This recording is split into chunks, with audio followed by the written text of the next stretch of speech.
Hello प्यारे विद्यार्थियों, समा अकेडमी की यूट्यूब चैनल पर आपका हार्दिक स्वागत है। आज हम कक्षा 8 की कार्यपत्रक 21 का हल करेंगे। दक्षता त्रिविमीय यानी 3D आकृतियों की समझ बना पाना। पहला दिया गया, नीचे दी गई त्रिविमीय यानी 3D आकृतियों के उपयुक्त संरचना को छांटकर सही पर निशान लगाएं। जैसे कुछ नीचे त्रिविमीय यानी 3D आकृतियाँ दी गई है, उनको समझकर अपने को निशान लगाना है। जैसे ये जो अपने को एक शंकु दे रखा है, यानी ये कौन सी आकृति है, यानी शंकु की आकृति है। इस तरीके की आकृति इसमें कौन सी है, तो 3D में जो दिखाई देगी तो अपने पास ये शंकु में आकृति है। क्या है, ये शंकु है। अगर इसको बनाएंगे तो ये बनेगा बेलन, और अगर इसको बनाएंगे तो ये बनेगा घन। तो अपनी आकृति हो जाएगी फर्स्ट। फिर आपके पास दे रखा है घन दे रखा है, यानी जो ये आकृति है किसकी है, घन की है।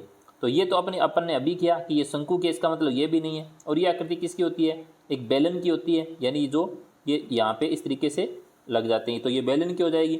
अब घन की आकृति कौन सी है, ये, यानी 6 फलक है, 1 2 3 4 5 6, तो ये घन की आकृति है। तो इस पे अपने को निशान लगाना है।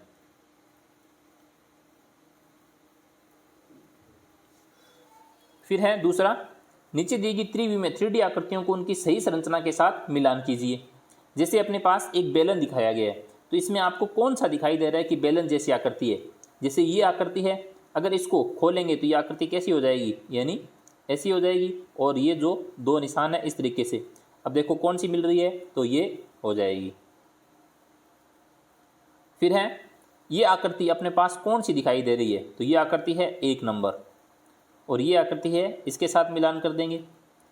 और अब जो अपने पास जो एक शेष आकृति बची है वो इसके साथ मिलान कर देंगे। ये आकृति इससे मैच होती है।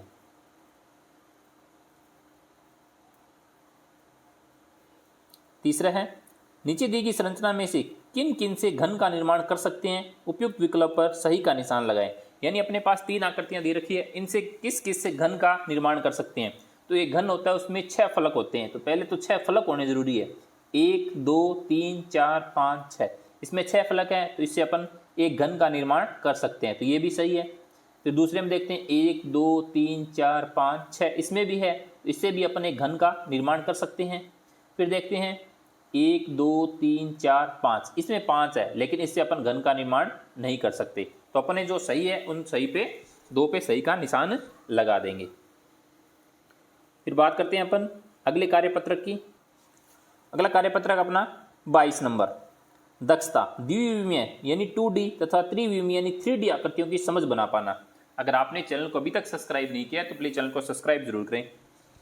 फिर अपने पास पहला प्रश्न दे रखा है मिलान कीजिए, यानी मिलान करने वाला है। यहाँ पे दे रखी है आकृतियों के नाम, और यहाँ पे जाल या नेट चित्र दे रखा है। जैसे घनाभ, अब घनाभ इसमें से कौन सा होगा, तो देखो घनाभ, तो जो लास्ट वाला है ये घनाभ की आकृति से बन जाएगी। किसकी आकृति, घनाभ की। फिर पूछा है शंकु, तो शंकु आपको ये रहा शंकु, इससे मिलान करना है। फिर है बेलन, तो बेलन की आकृति ये है बेलन की आकृति। और अपन ने घन पहले भी पढ़ चुके हैं, जिसमें 6 फलक होते हैं, 1 2 3 4 5 6, जिसमें समान होते हैं 6 के 6, तो उसके साथ अपन क्या कर देंगे, यानी घन का मिलान कर देंगे। तो ये हो जाएगी घन की आकृति।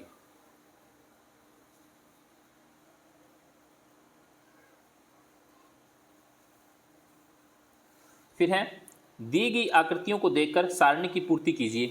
यानी पहला प्रश्न दे रखा है आकृतियां, फलक या समतल पृष्ठों की संख्या, शीर्ष कोणों की संख्या और किनारों की संख्या।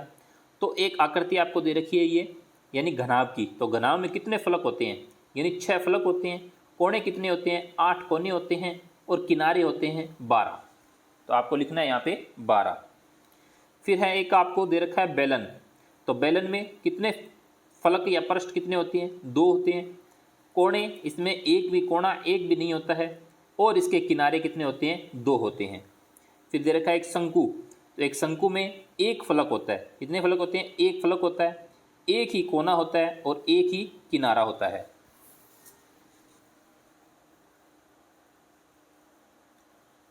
फिर है घन, तो घन में 6 फलक होते हैं, 8 कोने होते हैं और 12 किनारे होते हैं।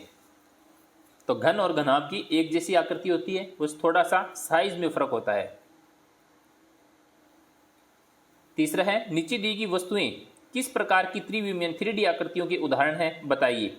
फर्स्ट है एक ज्यामिति बॉक्स किस जैसा होता है। ज्यामिति जो बॉक्स होता है जिसमें स्केल वगैरह होती है वो कैसा होता है, यानी घनाभ होता है, यानी उसका बॉक्स इस तरीके का होगा। गोल तरबूज होता है यानी गोला, कैसे होगा, गोला के जैसा। तो आई होप कि आपको 2D यानी द्विविमीय और त्रिविमीय यानी 3D जो आकृतियां होती है उनकी समझ अच्छे से बन गई होगी। Thank you.